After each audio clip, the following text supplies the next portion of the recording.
Welcome to the Worthy House, where we offer reality-focused writings on a variety of topics, often on history, politics, and, in general, on human flourishing in a post-liberal future. I am Charles, the maximum leader of the Worthy House, and today we are reviewing The Feminine Mystique by Betty Friedan. In their eternal quest to remake reality, a perennial target of the left is the family, man, woman, and children, the bedrock of all human societies. The family, by its existence and by what it brings forth, mocks the left project, and so the left has tried to destroy it for 250 years. But only in the 20th century did this effort gain real traction, when our elites became converts to the fantasy that sex roles as they existed were artifacts of oppression, not organic reality. What followed was mass indoctrination in falsehoods about men and women, in which this infamous book played a key role. If you see a sad wine aunt, they are all sad, and you see them everywhere. You see a small part of the resulting social wreckage. The feminine mystique was chosen in the 1960s, the decade that really began our decline, as the central pillar of the enormously destructive myth that a woman can have it all, both a fully realized family in the home and a fully realized career outside the home. Many elements of our present ruin can be traced back to this propaganda. The myth itself is duplicitous, however. For its purveyors, a woman's career is far more important than the family. Lip service is only paid to the family because women keep stubbornly insisting they want a family. To their great frustration, this is a problem our rulers have been unable to solve, causing them to resort to ever more extreme and ultimately self-defeating falsehoods about men and women. It would be funny if it had not been so catastrophic. I could spend hours amusing myself blowing holes in this execrable book, but I have sworn off reviewing books merely to show how they are wrong. Therefore, we will instead use this book to discuss some of the defects in societal structures in America today as they relate to men and women, and how those structures should be remade. A sneak peek. Men and women are very different. They always have been, and they always will be. And from a societal structure perspective, the crucial truth is that men drive a society forward, while women bind a society together. So it will always be in any successful society, and any society that attempts to contradict truth will only find its own obliteration. But you will be disappointed, I am sure, if I do not at least summarize this book. And doing so is helpful to frame discussion about recapturing our future. It's not easy. A reader has to excavate in layers, removing all the primitive psychobabble and 1950s ephemera. Moreover, he must reconcile himself that there are no hard facts in this book with which to grapple. None. It is purely a series of cherry-picked anecdotes, presented in a pseudo-scientific manner in order to compel conclusions the author, Betty Friedan, had already reached about society. She was born into and raised in a far-left family, and from her earliest youth to her death in 2006, worked unceasingly to impose on our society all her radical politics. Agitation was her life. In 1957, Friedan, bored with her part-time job writing for the radical press, and unhappy with her marriage to an advertising executive, sent an amateurish questionnaire to her classmates from her 1942 graduating class at Smith College, an all-women's college still extant. The survey has 38 questions, all yes, no, or multiple choice. None are surprising or all that interesting, and the survey is loaded. The desired responses are indicated by the choice of questions, and by using guiding adjectives, e.g., is your marriage truly satisfying? Meaning that unless it is truly satisfying, the only possible answer is no.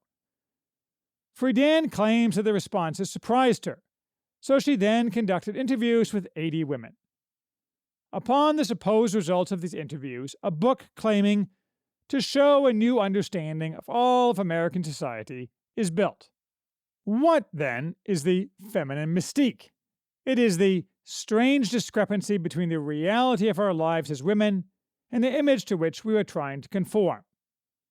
Our and we here mean a small set of women very similarly situated to Friedan. But in a neat sleight of hand, Friedan manages to pretend that our and we is all American women, or at least all educated, married, upper-middle-class American women. Working-class women receive a grand total of 0 words in this book, other than a suggestion career women hire cleaning women. LGBTQIP2SAA people get more attention, at least, in the form of Friedan's complaint that bored women without careers turn their sons into homosexuals. According to Friedan's data, women are unsatisfied, even though they objectively had gotten everything they wanted. They have a hunger that food cannot fill. They all say, I want something more than my husband and my children and my home. The mystique is the supposedly false belief that they don't have a hunger, that they don't want something more, but are instead very happy, or at least satisfied, with traditional sex roles, the image to which we were trying to conform. Okay, then, what do women actually want, if it's not family and home? Well, Friedan meanders a lot, but basically she tells us women want self-fulfillment through the life of the mind and spirit. So do we all, I suppose. But to Friedan, this means a job, any full-time job, outside the home, nothing more. A housewife, that is, a woman who raises children, has a sound marriage, and acts feminine, but does not work full-time outside the home, is a sad and contemptible person in Friedan's eyes. In an early instance of the scientism that has, during the Wuhan plague, swallowed the world, Friedan lectures us that, in the new psychological thinking, it is not enough for an individual to be loved and accepted by others, to be adjusted to his culture. He must take his existence seriously enough to make his own commitment to life and to the future. He forfeits his existence by failing to fulfill his entire being. This piece of infantile babbling is illustrative of the entire book. Friedan faces a problem in selling this story, though, which she grudgingly admits. All other contemporaneous surveys showed that what women actually want is to be a housewife. This makes Friedan angry. She is greatly offended that at a time when more and more women are getting college degrees, an ever higher percentage of women show no interest in a career. But there is an easy answer. They are not lying. They have been tricked. They have been bamboozled by women's magazines written by men, which exist to sell them products they will only buy if they are kept in the home, just like Adolf Hitler did, you know. If these poor, deluded women could only be objective, they would all know they suffer terrible boredom, which can only be cured by working outside the home. Without a career, you see, a woman can have no identity at all. She is barred from the freedom of human existence and a voice in human destiny. She's also doomed to be castrative to her husband and sons, a clear instance of projection by Friedan, who was nothing if not that to her own husband and sons. But good news! Friedan has uncovered the truth that has escaped us all. The rest of the book, 500 sophomoric, tedious pages in all, is terrible. Repetitive anecdotes interspersed with bad history. Cut-rate Freudian analysis. Friedan can't get enough Freud, that no doubt seemed very daring at the time. Praise for the ludicrous and discredited Margaret Mead's fantastical lies about sex relations in primitive cultures. Claims that colleges are failing women because women don't choose the same subjects as men. Demands for population restriction. Psychological drivel about nuclear weapons. Praise for the silly Dr. Spock. Comparing the position of American housewives to that of inmates in Nazi death camps. endlessly pushing the idea that women are kept in the home so they will buy things, ignoring that they can buy a lot more things if they work outside the home, lecturing the reader that women forced to be housewives offer themselves sexually eagerly to strangers and neighbors because they're so bored, and numerous variations on the claim that any woman without a career is infantile and prone to severe pathologies, both physiological and emotional. All this is gloriously evidence-free. Friedan's usual technique is to make a sweeping statement, quote from an always anonymous expert supporting her, and blare triumphant conclusions. The author's contempt for children permeates the book. The only thing worse than the woman who wants to stay home and make her and her husband a happy home is one who wants to add children to her living nightmare, which only seems like a dream to her because she can't see as clearly as Friedan. She herself threw over her family, including 3 children. In an epilogue written in 1970, Friedan crows about how wonderful the reception to her book was. As a result, she finally found the courage to get a divorce, from which she concludes that, "I think the next great issue for the women's movement is basic reform of marriage and divorce, the wreckage of which we can see all around us today." She herself has moved into an airy, magic New York tower with open sky and river and bridges to the future all around. She has started a weekend commune of grown-ups for whom marriage hasn't worked, an extended family of choice, whose members are now moving into new kinds of marriages. She does not mention that she conducted a long affair with a married man, who refused to leave his wife. It seems likely that, like John Stuart Mill, she constructed an entire philosophy around justifying her own bad behavior. You get the idea. There is no need to continue examining the details of this book, the pages of which are only useful to line birdcages. This is all propaganda, which we have been fed so long that we believe it as history. As with other, slicker propaganda, such as the television series Mad Men, it portrays a set of falsehoods, laced with enough true background facts to pacify the reader eager to agree and comply. It is always crucial to remember that much of what everybody knows now about many periods in the past is simply lies, and there is no better example of this than the 1950s and 1960s, in nearly every facet of their history, fed to us through our screens.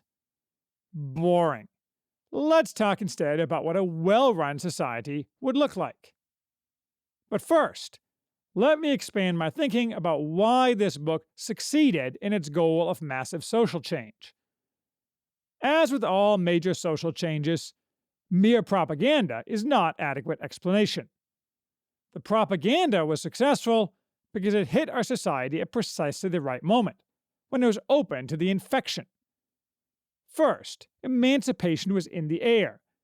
As Yuval Levin discusses at considerable length in The Fractured Republic, the 1950s were a unique moment in American history, when it falsely seemed like everyone could have unlimited freedom without cost.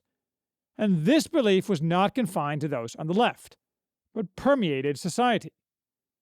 Second, and tied to the first, intermediary institutions, and the thicker web in which families were set, had already evaporated.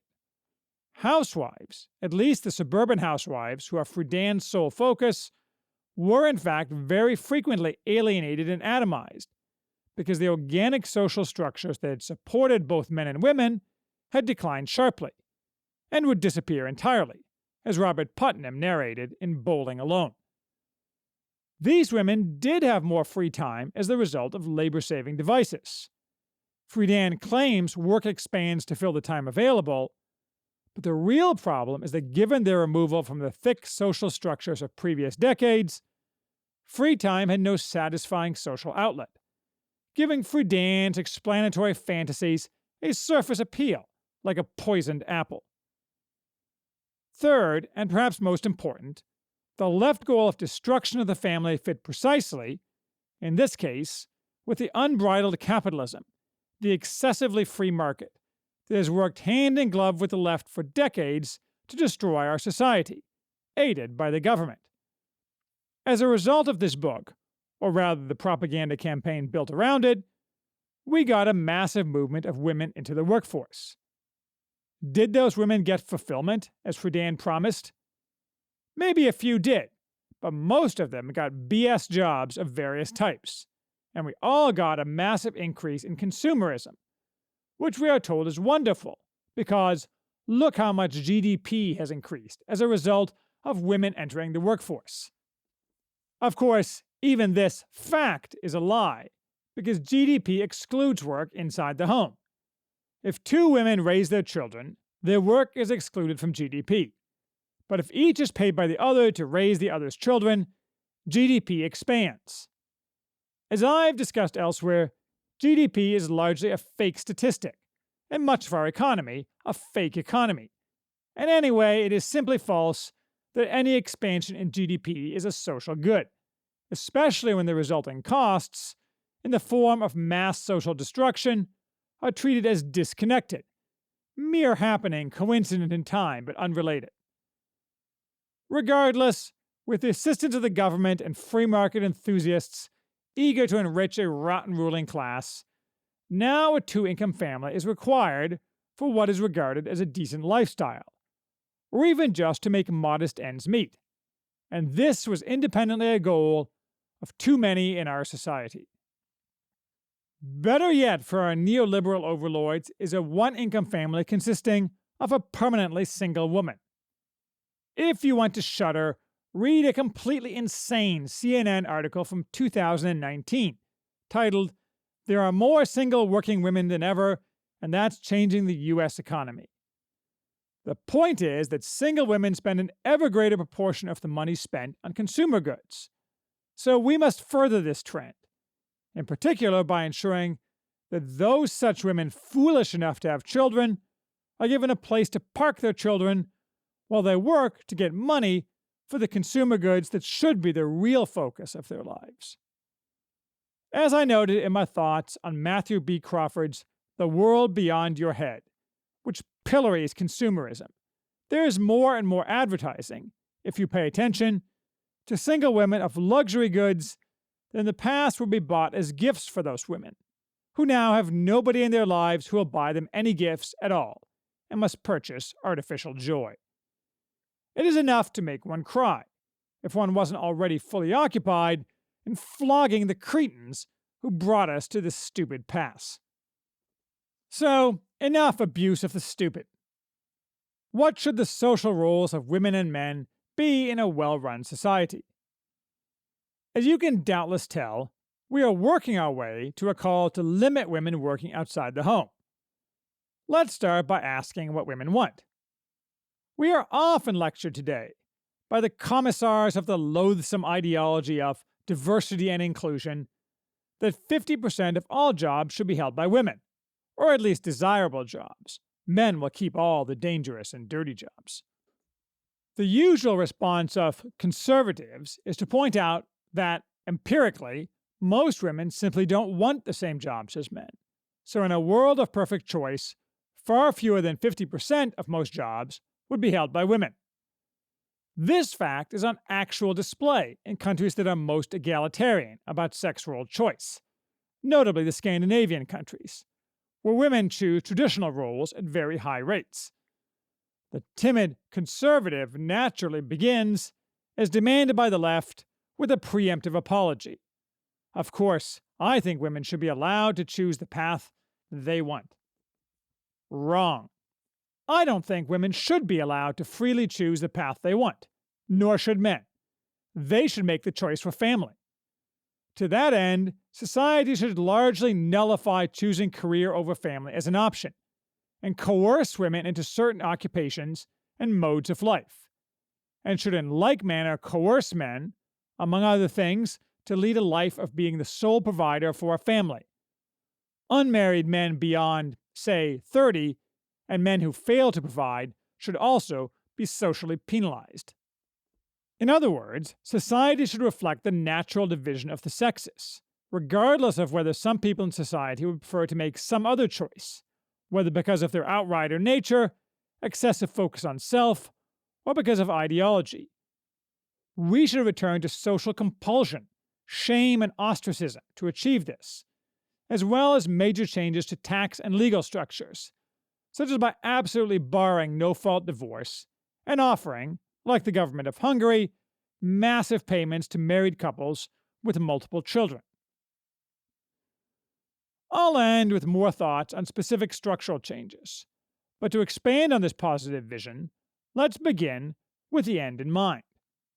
How should society recognize and beneficially implement the telos of both men and women? Therefore, let's talk about astronauts.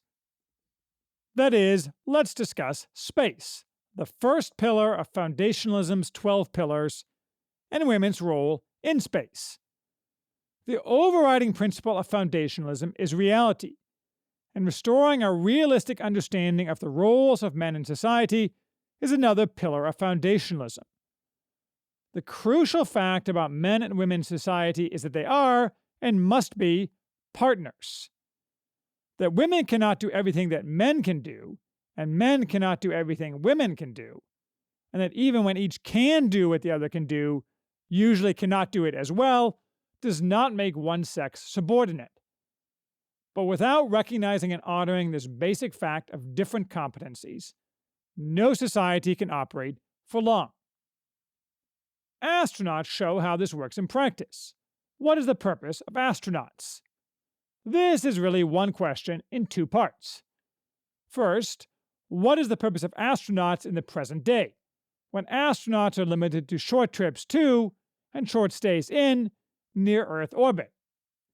At most, perhaps, astronauts might visit Mars in the relatively near term, if Elon Musk has his way, although I'll believe it when I see it. And second, what is the purpose of astronauts if humanity were to expand permanently, as often depicted in science fiction, such that astronauts are not just travelers, but off-Earth inhabitants, the conquerors of a new frontier? There are quite a few female astronauts today. If sex were ignored, would there be as many? Of course not. Far more men than women have the characteristics that make one want to be an astronaut, and be a good astronaut. All our children are collectively assaulted from their earliest youth with massive propaganda pushing the idea of female astronauts. Try something. Go to any museum exhibit related to space and count the number of female astronauts depicted. It'll be around 80% of the total, always with hagiographic sub-exhibits about specific women astronauts who accomplished nothing at all. Women who express any interest in being an astronaut are given an unmerited boost at every stage, beginning in kindergarten, and when the time comes to choose astronauts, are placed at the front of the line. I doubt if astronaut selection was sex-blind, there would ever have been a single female astronaut. The purpose of astronauts today is to increase our knowledge and make possible future expansion outside the confines of Earth, what I think is a very important part of our society's work. What are the costs and benefits of distorting the reality of female astronauts? Among other costs, choosing inferior candidates must mean, on average, not only that inferior work is done. It also means that the pool of outstanding candidates diminishes, because there's a strong incentive for the most talented and driven, and thus the most prideful, all men, to walk away in disgust from a rigged system. A society that does not seek out and reward its best is a doomed society, and this is just one example of our such habits tied to sex roles. There are other costs to coddling female astronauts, of course, many of them very similar to the costs of allowing women in the military. What are the benefits?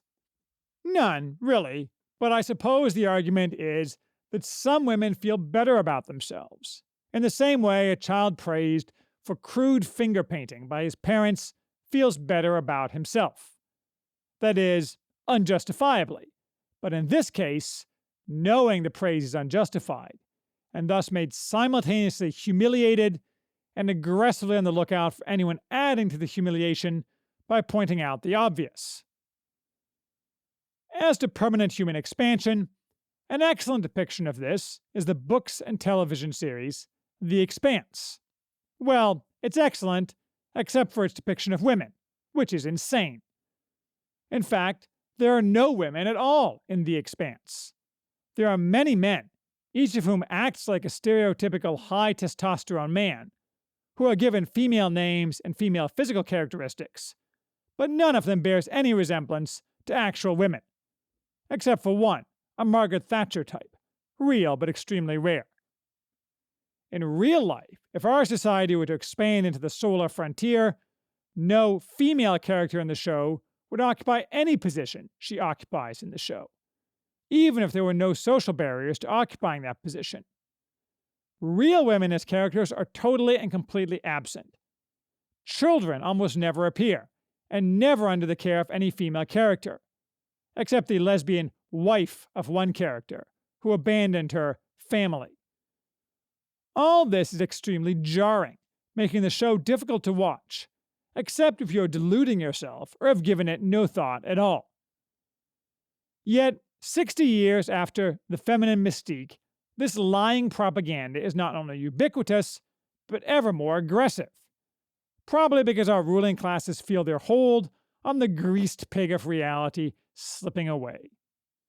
If we really got the frontier world of The Expanse, as far as sex roles, it would be like Little House on the Prairie, with fusion drives and railguns. Not only would no woman fight, and spaceships crewed only by men, both military and commercial, be the absolute rule, but women would have large families, over which they, embedded in a larger web of families and women, would exercise most of the responsibilities. The simple reality is that men, far more than women, are interested in what's involved in conquering space, or conquering anything. Fighting, risk-taking, adventure and glory, as well as dangerous and physically demanding jobs. Men and women would partner to achieve the near-impossible tasks required to push mankind forward, but men would do the pushing and take the risks, in large part to protect the women. Such natural partnership is demanded by any harsh environment. It is only in our current softness that we can pretend otherwise. When reality is busy asserting itself in the form of hard vacuums silently waiting to kill you and your children, nobody will pretend that women and men are interchangeable. Sadly, we must return to today and hope our future in space will work itself out, or that we can work our future out to make that possible. What did women, and all of us, get when women were pressured for decades to work outside the home? Let's see. The women got BS jobs, often make work funded by government dollars, or the expansion of worthless work such as human resources, or innumerable other forms of paper pushing. Many the result of pointless and destructive government regulation of one sort or another. Friedan promises that women who listen to her siren call will be mastering the secrets of the atoms or the stars, composing symphonies, or pioneering a new concept in government or society. A bitter wave of laughter from millions of women can be heard. Women who discovered too late that those types of jobs were not on offer, and they gave up children and a decent family life for a delusion. It's not just women, though. Only a tiny segment of men have a job that offers real accomplishment, the life of the mind and spirit, either. The job does not give them fulfillment. It is a means to their real method of fulfillment, providing for and protecting their family. And two careers maximizes success for neither spouse, meaning that men, who in their nature do get meaning much more than women from their success in the outside world, are more damaged by the demand for two careers. Not collateral damage, but intended damage in the left's age-old war on the family. The result, when the natural order of sex roles is upset, is that nobody benefits, and society circles the drain. I keep banging on about the differences between men and women, as if they were self-evident. They are, of course, and that used to be a commonplace, but dispelling the fog of self-induced unknowing is, I suppose, necessary. There are many differences between the sexes, and I've discussed them before in other, but related, contexts, such as the insanity of allowing women into the military. As regards the question of work within and outside the home, the key facts are as follows. First, women are far better suited to, and far more interested in, raising children than men, and the point of the family is children. A family consisting of a childless couple has a great sadness at its core. Yes, I know we're not supposed to say that out loud. Second, men seek glory, power, and dominance. Women simply don't. Offering exceptions to this general rule does not prove anything. It is equivalent to pointing to hermaphrodites to argue against the unalterable truth that mankind is divided universally into male and female. True, few jobs offer the chance for glory, but providing and protecting largely satisfy, for most men, this urgent drive. Women therefore don't choose to do what it takes to have a successful career, meaning achievement in a hierarchy earned through competition. The vast majority of women lack the drives necessary. They may in fact be smarter, better organized, and have other traits associated with career success, but their essential drives are directed toward family. By studying societies of the past, we can see how a non-ideological society organically develops. In Western countries, the usual structure for well over 1,000 years has been a partnership between men and women, where each is supreme in one sphere of family life, contained in a larger family web, but consults the other. Women do hold up half the sky. It's just that their role, in its nature, is inward-facing, and men's is outward-facing. In the West, there's never been any equivalent of the Eastern approach, typified by purdah, the separation and seclusion of women, driven by defective religious or cultural imperatives that, just as Friedan did, mar the natural order of a society. Muslims during the Crusades were famously scandalized by how the men of the Franks allowed the women not only to appear in public, but to scold them and order them about.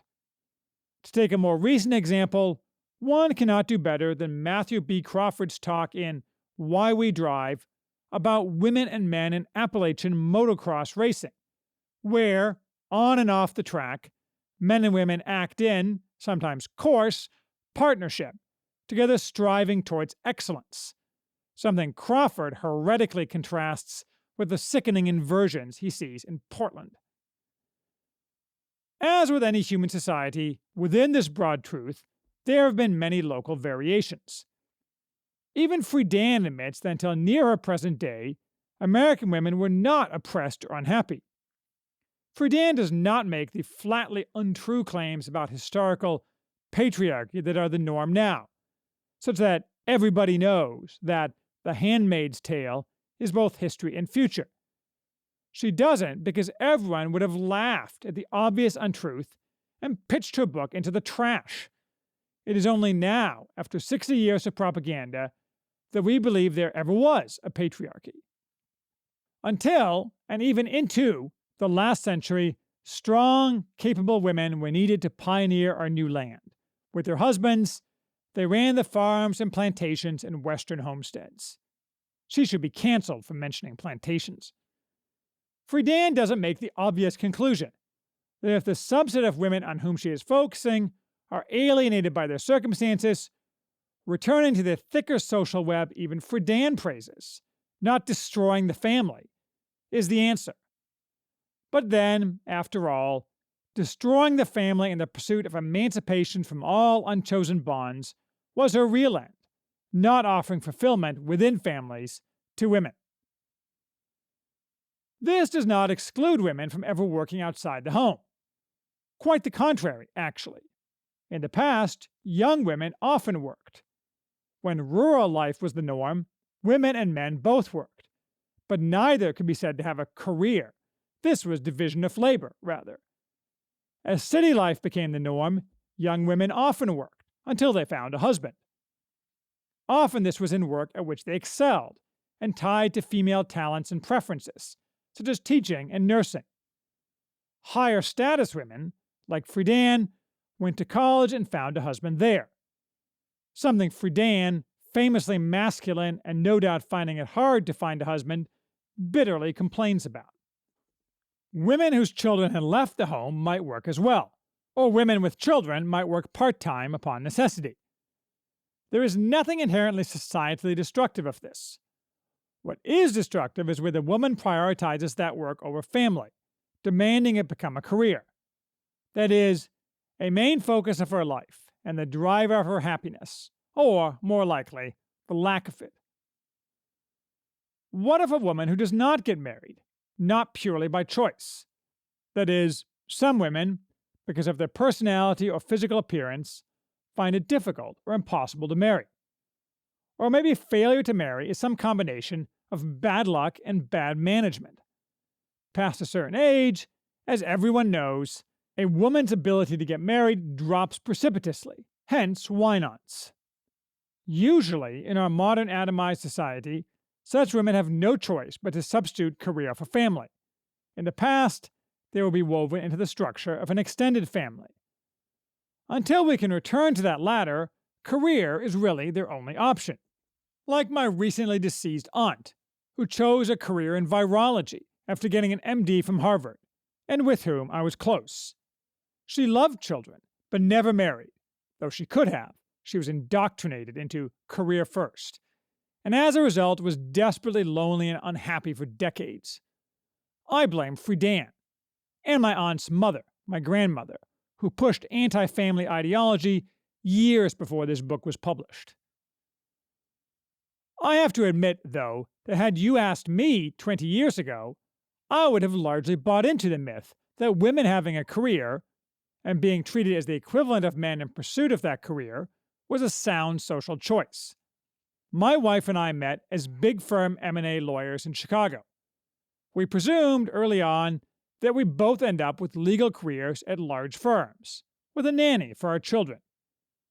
We were conditioned to believe that any other system is monstrous, and that women lawyers should be viewed the same as male lawyers, even though everyone knew that women lawyers dropped out of law firms at vastly greater rates than men, either after they had a child, or simply because the aggressive, high-pressure, competitive hierarchy of a large law firm is not congenial to the nature of women in general. That it is congenial to some is irrelevant. One can always find exceptions to most general rules, and social structures are built on general rules, not exceptions. My wife soon realized that wasn't for her, though, and quit her law firm job sometime before I quit mine to become an entrepreneur. But what followed has been an organic partnership. I was the public face of our company, but it would have been a failure without her guidance, encouragement, and support, since she balanced, among other defects, my disagreeable tendencies and limited ability to judge character. Although, contrary to questions I get sometimes, I am not in the least autistic. On the other hand, along the way, we formed a spin-off company for which I suggested, or insisted, she be CEO, and that was a grievous mistake, only corrected after some years. But it all worked out great for us. For many of our friends, who refused to change course as we did, it has not worked out so well at all. It is true that if women are discouraged from working outside the home, there will be some price to pay. Nothing is free. First, some women will be less happy than if they had careers. Few, perhaps, but not zero. Second, to the extent women working outside the home are producing real value, actual economic output will dip, and people will be able to afford fewer goods and services. This may or may not be a problem.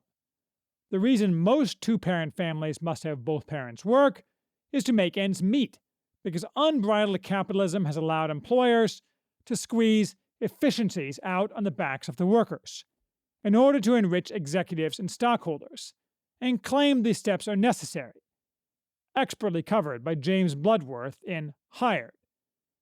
Yes, it's also social expectations on the consumer side. If you need a large house, frequent new cars, and a $1,400 phone, you need more income. Changing this terrible system to make it the norm that one income adequately supports a family by limiting the free market will be essential. Third, you will give up those relatively rare occasions when a woman working outside the home makes, through her employment, a significant contribution to advancing society. I don't mean, say, women working as scientists at pharmaceutical companies. Any discoveries made by them would also be made by men, and probably sooner and better, given the real differences in men's and women's capabilities and drives, and the destructive advantages bestowed on women in any male-dominated profession. I mean exceptional production. True, the bumper sticker phrase, well-behaved women rarely make history, is only fully accurate if you delete the well-behaved. As I say, men drive a society forward, while women bind a society together, and this necessarily means that all, or nearly all, spectacular achievements will be those of men. But this is still a potential cost. What structural legal changes should be made, other than the social compulsion mentioned earlier? No, not ticky-tack programs such as new family leave policies, which anyway just encourage women to work outside the home. Rather, government policies, tax and otherwise, should massively favor single-income married families where the man works.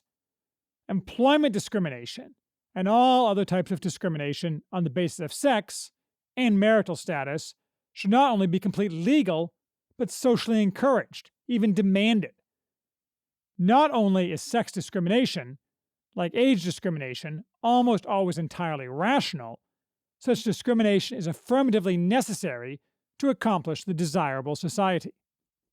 Again, no-fault divorce should be banned, and modern technology that erodes healthy relationships between men and women, from Tinder to online pornography, should be rigorously suppressed.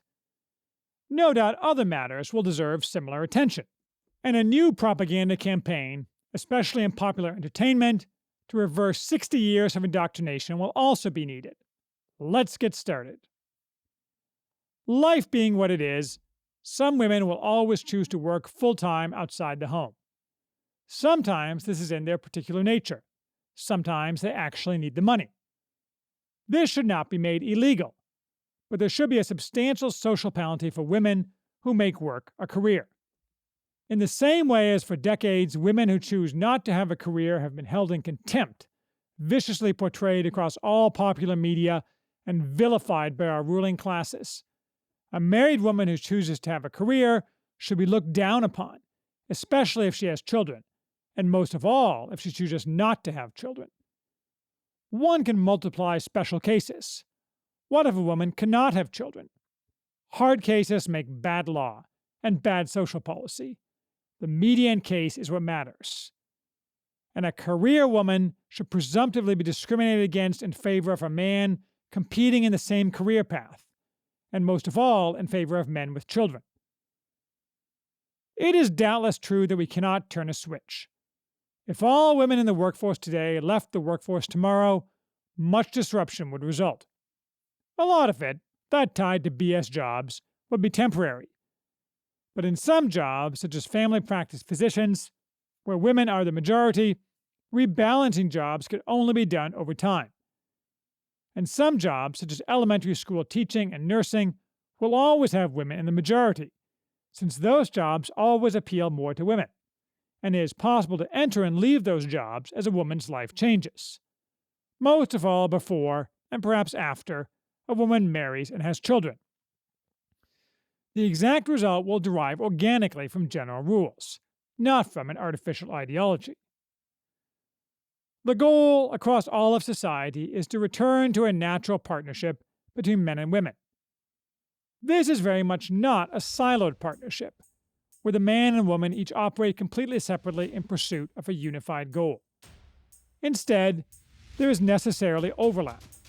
A woman advises her husband in his role outside the home, and the husband assists his wife in her roles inside the home, in particular with children, especially with boys as they come of age, but also simple relief of the drudgery that characterizes much household work. But human nature dictates that those spheres and roles be different, and only by a return to this can human flourishing be reborn, relegating this book to history as an unfortunate footnote.